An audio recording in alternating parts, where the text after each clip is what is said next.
లేకపోతే క్లాతా, అది ఎలాగ కిందకి దిగుతుంది, ఎంత దిగుతుంది. ఇక్కడ ఈ సూసైడ్ జరిగి 3 రోజులైంది. 3 రోజుల తర్వాత తెలిసింది జనానికి. కాబట్టి కాళ్ళు నేలకు వచ్చేస్తాయి, అదే దానికి వచ్చేస్తాయి ఇది అన్నటువంటిది. తర్వాత ఆ ఫోరెన్సిక్ సంబంధించిన కొన్ని పుస్తకాలు అవి కూడా చదివాను నేను. మనం కూడా ఇప్పుడు గ్రహించాలి కాబట్టి ఇప్పుడు మనం అడిగారు అనుకోండి, నేను చెప్పగలుగుతా ఏంటి అది కేసు అన్నటువంటి.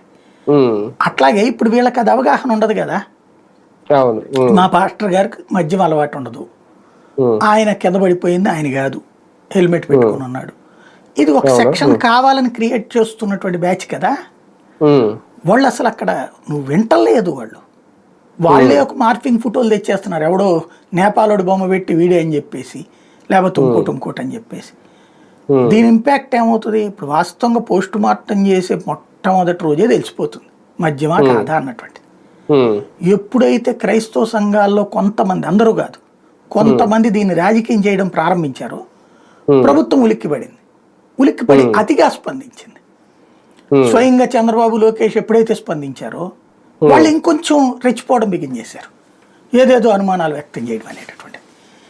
కానీ ప్రభుత్వం అందుకని పాపం నిజంగా చాలా బాధ్యతగా వ్యవహరిస్తుందని చెప్పాలి. రోజుకి ఒక్కరో వీడియో రిలీజ్ చేయడం ద్వారా రోజు చర్చ వచ్చి పబ్లిక్లో ఇక ఆ వీర స్తంగాల వాళ్ళు తప్పించి మిగతా వాళ్ళందరికీ అర్థమైంది.